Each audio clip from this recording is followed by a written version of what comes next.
Davey, we're in Madrid, looking forward to the Champions League game tonight.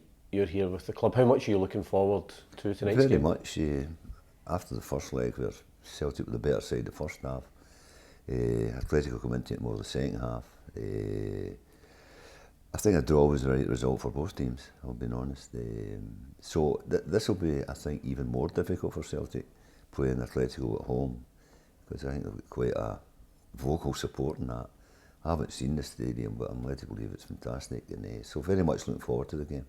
This is obviously your first chance to see the new stadium, but you were quite familiar with the old stadium that they had, both as a player and a manager as well. You know, you played in that 74 European Cup semi-final clash, and then obviously you managed the team when we played in 85 as well, and those were two challenging games. Well, first one in particular, that was after the infamous game at Celtic Park, when basically we were kicked off the park.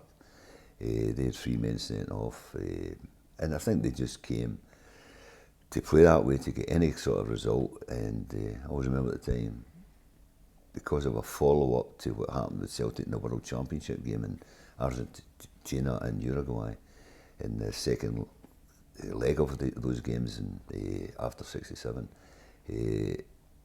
Big Jock at the time, the boss had said, don't get involved with any retaliatory things. So basically what they did, they just kicked us for fun. Jimmy in particular, he was just kicked up and down the park, and there was no continuity of play. You know, it was, we had the ball, foul, stop, either somebody booked or a man sent off. So it was probably the worst game I ever played in.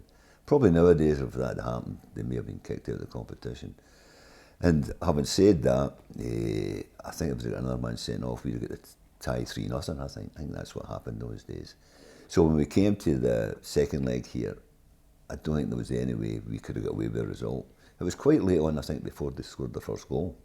So we almost did it. So wasn't the kind of fond memories of a European Cup semi-final? First of all, we didn't progress to the final, and which was disappointing. Then when I was manager, and we drew one each year.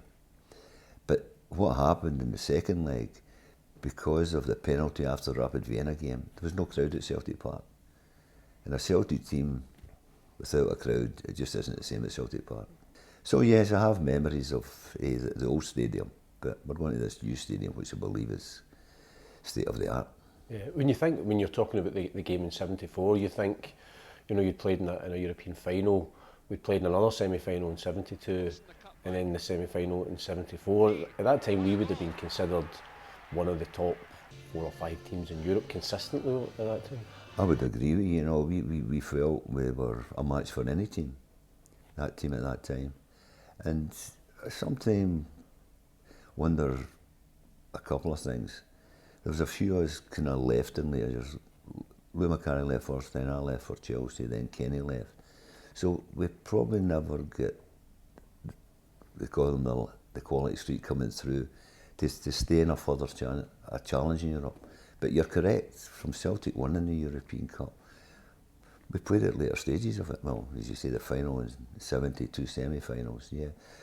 We were probably recognised as one of the top teams in Europe at that time.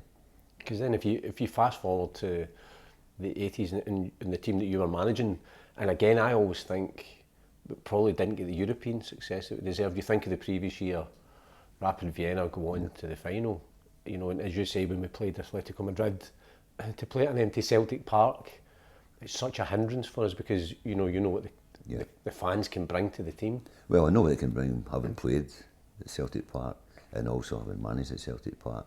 They're a big factor in your success. So that was one of the reasons why we lost to Atletico. And even the Rapid game, they basically, when the quarter bottle of vodka got thrown, never hit the guy. But they used that to the advantage when we lost the game. I felt we could have gone all the way to the final that year, but it's ifs and buts, Paul. Unfortunately, it wasn't to be.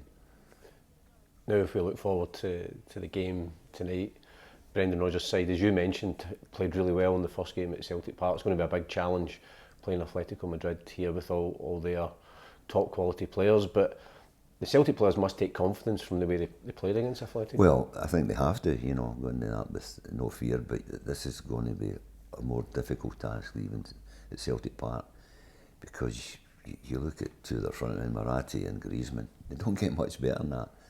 And Simeone, whatever you think of him, he's been here 10 years. You know, he's a top coach. You know, he's won 2 leagues here. I think 2 Europa Leagues. He's been to 2 Champions League finals. So his record is second to none. And I think at half time he had a few words to say to his players at Celtic Park, because they raised their performance levels, although Celtic dropped out it. But it definitely raised their performance levels. But I think once they were down to 10 men, they were happy to settle for a draw.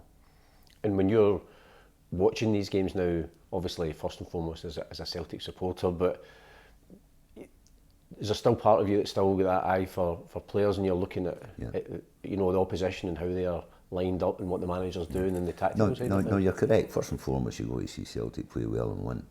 But there's always something in you, because what you were used to, you don't need to analyse Celtic first, because you can know their formation and their personnel. But you look at the opposition and say, try and see their strengths and weaknesses, and what would you have done in some instances? But that's down to Brendan, obviously, and I don't need to tell Brendan what to do. But you still go to the games and try and analyse games more. Don't need to concern too much maybe domestically in Scotland, because I feel Celtic are too good for all teams in Scotland. But when it comes to Champions League game, it's a totally different level, and you try and use your old analytical brain, if I've got one, to do that. And that's where Celtic, I think, struggle a wee bit.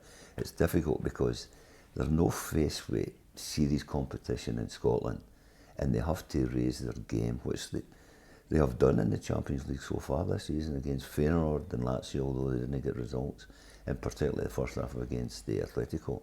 So that they're faced with a lower level of teams domestically than they are in Europe, and they seem to, particularly against Atletico first half, able to overcome that, but it is difficult for them. I'm figuring that, you know, in 74 as a player, you came to Madrid and we lost. 85 he came as a manager, we drew. 2023 as an ambassador, is this the night that we beat them? Could be, and then who knows what lies ahead with Davy at Celtic if that was to happen. You know, it could be third time lucky. But I think Brendan seems confident enough the team will put up a performance. But this will be difficult. I can't stress that, and I'm sure Brendan, without not being positive for the team, I'll be stressing that out, the importance of making it difficult for Atletico when they've got the ball, and not have any unforced errors. Because the difference in unforced error in Scotland, you may not be punished. Champions League, you are. Fingers crossed for tonight, Davy. Very much so. I'm looking forward to it.